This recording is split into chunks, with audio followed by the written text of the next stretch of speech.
વડોદરા જિલ્લાના કરજણ ખાતે net paper leak મુદ્દે વિદ્યાર્થીઓને ન્યાય અપાવવાની માંગ સાથે કોંગ્રેસ દ્વારા આયોજિત 2 દિવસીય પ્રતિકાત્મક ભૂખ હડતાલ શરૂ થાય તે પહેલા જ પોલીસે કાર્યવાહી હાથ ધરી હતી। આજે સવારે આશરે 9 વાગ્યે નવાબજાર સ્થિત મહાત્મા ગાંધીજીની પ્રતિમા પાસે કરજણ કોંગ્રેસ પ્રમુખ પટેલ પિન્ટુભાઈ પોતાના સમર્થકો સાથે પ્રતિકાત્મક ભૂખ હડતાલ પર બેસવાના હતા। જો કે કાર્યક્રમ શરૂ થાય તે પહેલા જ પોલીસે તેમને અને તેમના સમર્થકોને સ્થળ પરથી ઉઠાવી લીધા।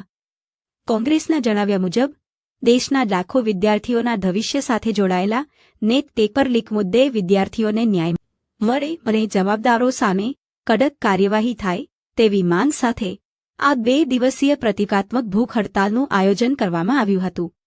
પોલીસની કાર્યવાહી બાદ સ્થળ પર થોડો સમય તમેદલીનો માહોલ સર્જાયો હતો। હાલ સમગ્ર મામલે વધુ માહિતીની રાહ જોવામાં આવી રહી છે।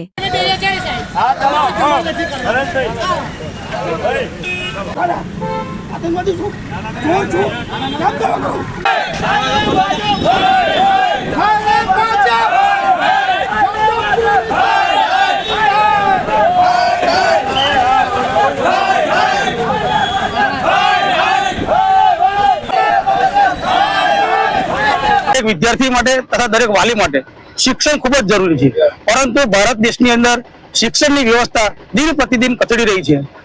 ઘણી શાળાઓમાં શિક્ષક નથી, કેટલા બાળકો શાળાની પર છત નથી અને છેલ્લા ઘણા સમયથી જંતર મંતર ખાતે અનેક વિદ્યાર્થી દેશના શિક્ષણ બચાવવા માટે, બાળકોનું ભવિષ્ય બચાવવા માટે આંદોલન કરી રહ્યા છે। તે સમય દરમિયાન આ દેશની પોલીસે એ નિર્દોષ બાળકો પર જે લાઠીચાર્જ કર્યો છે, બેરહમીપૂર્વક જે માર મારવામાં આવે છે, એ વસ્તુને અમે સખત શબ્દોમાં પકડી નાખીએ છીએ। અને હાલની સરકાર, ભાજપ સરકાર જેનું સ્લોગન છે મહત્વનું કે સૌનો સાથ સૌનો વિકાસ, તો શું આ બાળકોનો વિકાસ તમે જોઈ શકતા નથી કે તમે શિક્ષણનો વિકાસ કરવા માંગતા નથી?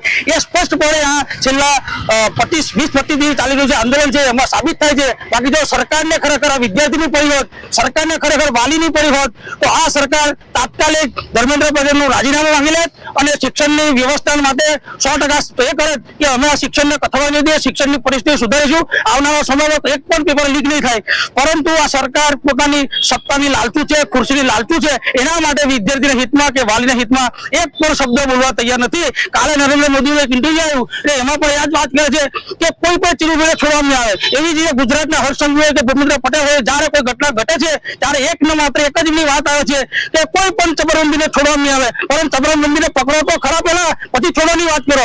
એવી રીતે એક આશ્વાસન આપ્યું છે કે અમે વિદ્યાર્થીના હિતમાં આ પગલું ભરશું, પરંતુ સરકાર ખરેખર કોઈ પગલું ભરતી નથી। અને છેલ્લા ગુજરાતની અંદર 21 ભરતી રદ થઈ છે, ઘણા પેપર લીકની બનાવો બન્યા છે, એ ઘટના અમે સખત વખોડી નાખીએ છીએ। એટલે આ જોડે અમે અચોક્કસ ધરણા કરજણ ખાતે કર્યા છે। કોણ દ્વારા ધરણા કરવામાં આવે? કરજણની જાહેર જનતા દ્વારા, જાગૃત નાગરિકો દ્વારા, શિક્ષણ પ્રેમીઓ દ્વારા ધરણા કરવામાં આવે છે।